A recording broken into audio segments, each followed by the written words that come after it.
Today we're in the beautiful town of Shirahama, Japan, and we're staying in the absolute cheapest 5-star luxury resort they have, where it literally feels like heaven with the best food and hot spring on earth. But why is it so cheap? There has to be good reason, so we'll find that out by staying in the cheapest room inside the luxury hotel for the next 72 hours. I'm not kidding you, but this is totally way better than you can imagine. Because as soon as we hop up the most luxurious train in Japan and arrive at the luxury resort we're staying in, you knew right away that this was going to be the best vacation ever. Where do I even begin? The free drinks at the lobby as soon as you check in, multiple fancy restaurants with VIP dining rooms next to a massive hot spring with ice cream to eat and free massage chairs right after that. This is all too good to be true. Okay, so my first impression so far, it totally doesn't feel like the cheapest hotel, as you literally feel like you're living inside a palace. I mean, we're talking about a place where they're selling Japanese teacups in the lobby for over $2,000, and the seats for hotel guests literally look like a throne. But the deeper you go, and I mean really deep, just look at how tall the whole building is. You would even be more surprised by what you will find, like rental bathrobes for less than $4, but if you don't want to pay, they also have free bathrobe for you to wear in the hotel, and slippers of all different size and color. But what if you get bored in the hotel? Well, there's a place for karaoke. Yeah, let's go do karaoke right now. But the door was somehow closed. I guess you need to make a reservation first, but after walking past the luxury restaurant I mentioned earlier, we arrived at a mysterious door, and inside of it was surprisingly empty with a lot of air coming in and out. And wait, it's a smoking room, isn't it? Well, at least they have a place for you to smoke. But what they also had was a wide selection of different hotel rooms. Because despite it being the cheapest luxury hotel, they got family rooms costing over $800 as well. And hey, did I mention the hotel was almost 100 years old and has been serving guests all the way from the royal family to famous celebrities in Japan? You're going to love this place. Have you subscribed yet? But actually, since we arrived early, we still had some time before we checked in. But I was worried there was nothing to do around. Not until I found a free hot spring literally lying just outside the hotel. A foot bath to be exact, which is pretty common in Japan. But how you use it is that you take off your shoes and socks, and after making sure your feet are clean, which is important because everyone shares the same hot spring and you want to be polite. Then you slowly put your feet in to see if the temperature is just right, because sometimes it's too hot. But we're super lucky today and it felt so amazing. I hope most countries can have hot springs just like this one, but there is a sign telling everyone not to bring their pets over here. I'm not sure why, but I guess some people do bring their pets here. If you're doing that, please stop doing it. But what you can totally do is to enjoy the view as you use the hot spring. Wait a second, the island has a hole in it, doesn't it? We gotta take a closer look. But that actually took forever, as even after a whole hour of walking, we're still not there yet. Well, at least there are vending machines for you to buy all sorts of drinks. Oh, this one looks so energizing. I'ma take this one. But now that we're finally here, there didn't seem to be a way to reach the island. But I did find out that people living here call this the Engetsu Island. And they said if the weather was good, you could even see the sunset through the hole in the center. So right now, I think the only way to get to the island is to take a boat. And yes, you can literally take a boat through the island. But I guess it only runs in summer. But in summer, it's also gonna be too hot, so you may not even want to be here. But what you would totally want to do is to ring the lover's bell literally next to it. I guess it helps you find true love or something. But before we could do that, they wanted us to climb a really tall staircase. The view was kinda nice though. And look who it is. All you gotta do is to give it a nice swing and...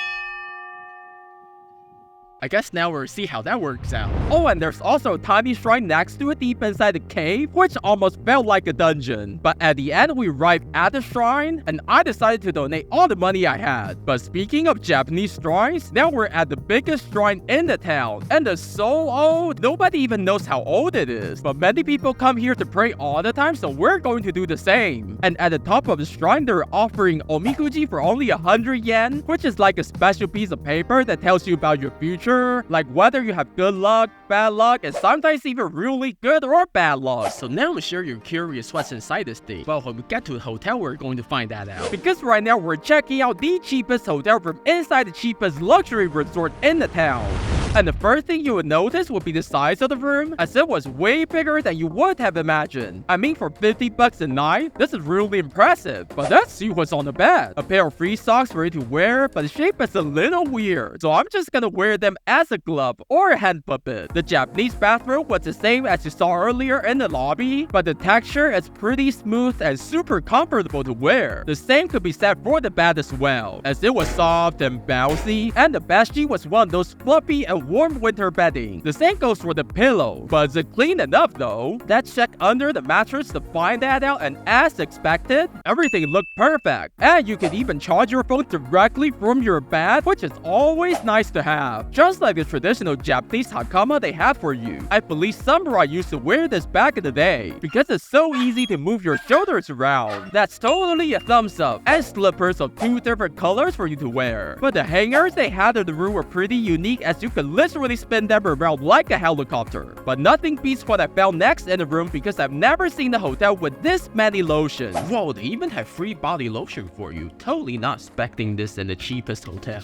And what you're also not expecting is a free snack on the table. And even hand sanitizer just free before you eat the snack. But why is it so hard to open? I need help. A few moments later... Give it to me, let me eat you. Why is it broken already? Just let me take half of it, thank you. And it turned out to be a special local snack made from Japanese orange, but it's too sweet. Now I need water. There's gotta be some in the fridge. Wait, why is it empty? And why do they put glasses in the fridge? Actually, this is brilliant, since if you put some normal water into this glass, it instantly becomes cold water. Also a thumbs up, but the rest of the room was pretty normal, like green tea after green tea, until I found this beautiful teacup hiding in the corner. It looks so expensive. I was almost too afraid to touch it. Wait a second, this is a hotel selling a $2,000 teacup in the lobby, right? Wouldn't want to break it or anything. Let us stay far away. But at least we can use the TV. And it's surprisingly big. But who needs a TV when you have the best view in all of Japan? Wait, a parking lot? What happened to the ocean view? I guess in the cheapest hotel room, this is what you get. But you could open it a little just to get some fresh air. And by that, I really meant a little. Maybe it's for safety reasons. Let's just close it and go back to watching TV. So there's a sign that says they unplug everything just to save electricity. So before you use any of those, you're gonna have to plug it in yourself. Great, because I was just wondering what this is, since I couldn't figure it out from the shape. Maybe it's a smoke machine or something. But literally nothing happened when I turned it on. And even with all the stuff I mentioned being in the room, there was still plenty of space for you to do some jumping jacks and even your daily yoga practice. Wait, I almost forgot about this one. Let's see what it says. So usually it tells you whether you're going to be lucky or unlucky for the entire year. Hey, looks like it's pretty good. But wait, it wanted me to stop spending money on cheap stuff because I would be losing money? That doesn't apply to staying in cheap hotel, right? This can't be good. What else will I make videos of? But then something crazy happened in the bathroom, as it all looked normal at first, just like a typical apartment bathroom in Japan, with all the stuff you would expect to find, even 2 separate trash cans, which I'm not sure why. But the moment you open the toilet, you notice all the buttons on the wall waiting for you to press. But which one do I use to flush the thing? Wait, what is happening to the toilet? No, why are you shooting water at me? This doesn't make any sense. How do we stop it? Okay, it looks like we're good for now. Using a bathroom in Japan is literally a battle sometimes. So what do you think about the absolute cheapest luxury hotel? It's probably way better than what you expected, right? I really love how for the free snacks they change it every day, so you won't have to eat the same one. But I guess it's also proof to you that you don't have to stay in the best or the most expensive hotel to have the best vacation. And for breakfast, you can simply eat at a hotel restaurant, or you could just save money and buy food directly from the local supermarket, which was literally just a few steps outside, or some local ramen, which is pretty famous for being the best in Japan. But my favorite things about this hotel were totally the overall design, the free hot spring, and the free drinks in the lobby, which the nice guy working over there told me to drink as many as I wanted, so I literally drank all of them. But Shirahama, Japan is known for having the most beautiful ocean and a bunch of pandas, which I'm really not sure why. But if you like any of them, or you just want to ring that bell like I did, maybe you will want to visit here too. But next, I'm staying in the cheapest capsule hotel in Japan. But how does it compare to this hotel? Well, you'll have to click on the video to find out.